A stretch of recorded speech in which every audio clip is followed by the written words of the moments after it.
আসসালামু আলাইকুম। নতুন একটি ভিডিওতে সবাইকে স্বাগতম। আশা রাখি সবার ভালো লাগবে। সঙ্গে থাকুন সব সময়, এটুকুই প্রত্যাশা।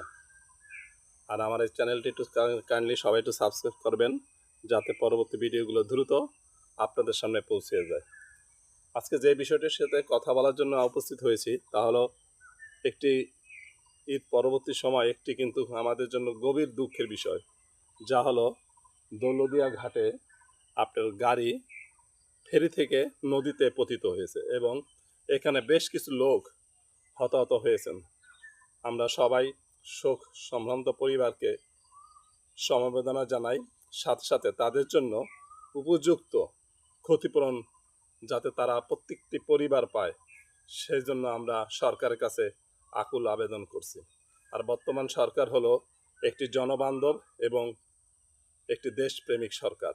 অতএব আমরা অবশ্যই তাদের ক্ষতিপূরণ সরকারের কাছে কামনা করি, যাতে পরিবারগুলোর কাছে কিন্তু আমরা কি ক্ষতিপূরণ পৌঁছে দিতে পারবো, তাদের পরিবারকে তাদের সন্তানকে ফিরিয়ে দিতে পারবো না। তাই যতটুকু সম্ভব তাদের কাছে, তাদের পরিবারের কাছে এই ক্ষতিপূরণ যাতে পৌঁছে যায়, এই জন্য সরকারের কাছে সজাগ দৃষ্টি রাখি।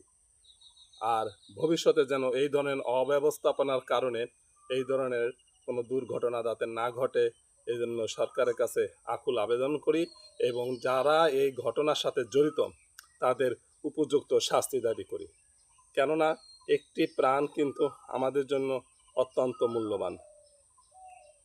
তাই আসুন এ ধরনের দুর্ঘটনা থেকে যাতে ভবিষ্যতে আর কোনো নতুন করে দুর্ঘটনা না ঘটে, সেদিকে আমরা সবাই সজাগ দৃষ্টি রাখি।